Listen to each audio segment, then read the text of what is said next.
সুতরাং আমার কি করণীয়?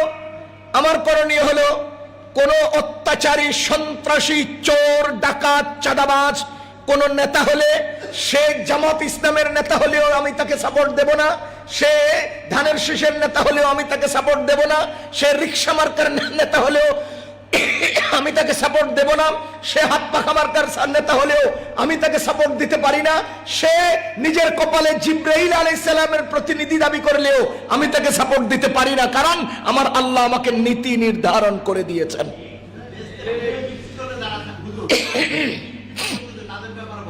আমি আপনাকে ফ্লোর দেই নাই যে আপনি আমাকে প্রশ্ন করেন। কথা বুঝেন? আমি এখানে বসতে বলেছি। রাখেন, আমি এখানে বসেছি বলার জন্যে। যদি আমি আপনাকে বলতাম যে আপনাদের কারো প্রশ্ন আছে কিনা, খেয়াল করেন, আমি যদি বলতাম যে আপনাদের কারো কোনো প্রশ্ন আছে কিনা, তাহলে সেই প্রশ্নের জবাব দিবেন, সেই প্রশ্ন আপনি করার সুযোগ পাবেন।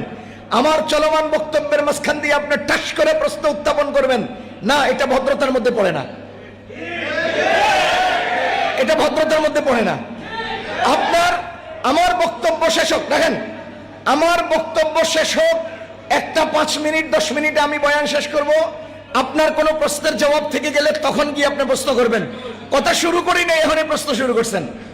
দেখেন, ওয়ালা তাআওয়ানু আলাল ইসমি ওয়াল উদওয়ান, মসজিদ আল্লাহর ঘর, এটা আমিও জানি, আপনিও জানেন। সুতরাং আমার বক্তব্য চলাকালে আপনি যে আওয়াজ দিচ্ছেন, এটাও তো মসজিদ আল্লাহর ঘরের সাথে খেলাফ হচ্ছে। চুপ থাকেন, সবাই চুপ থাকেন, সবাই চুপ থাকেন। নির্বাচন বাইরে, এখন কি বলতেছি আমি? নির্বাচনের কথা বলবো না?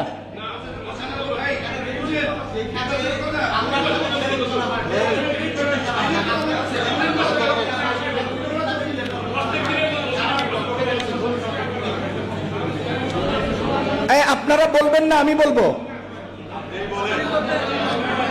চুপ থাকবেন, চুপ থাকবেন, চুপ থাকবেন।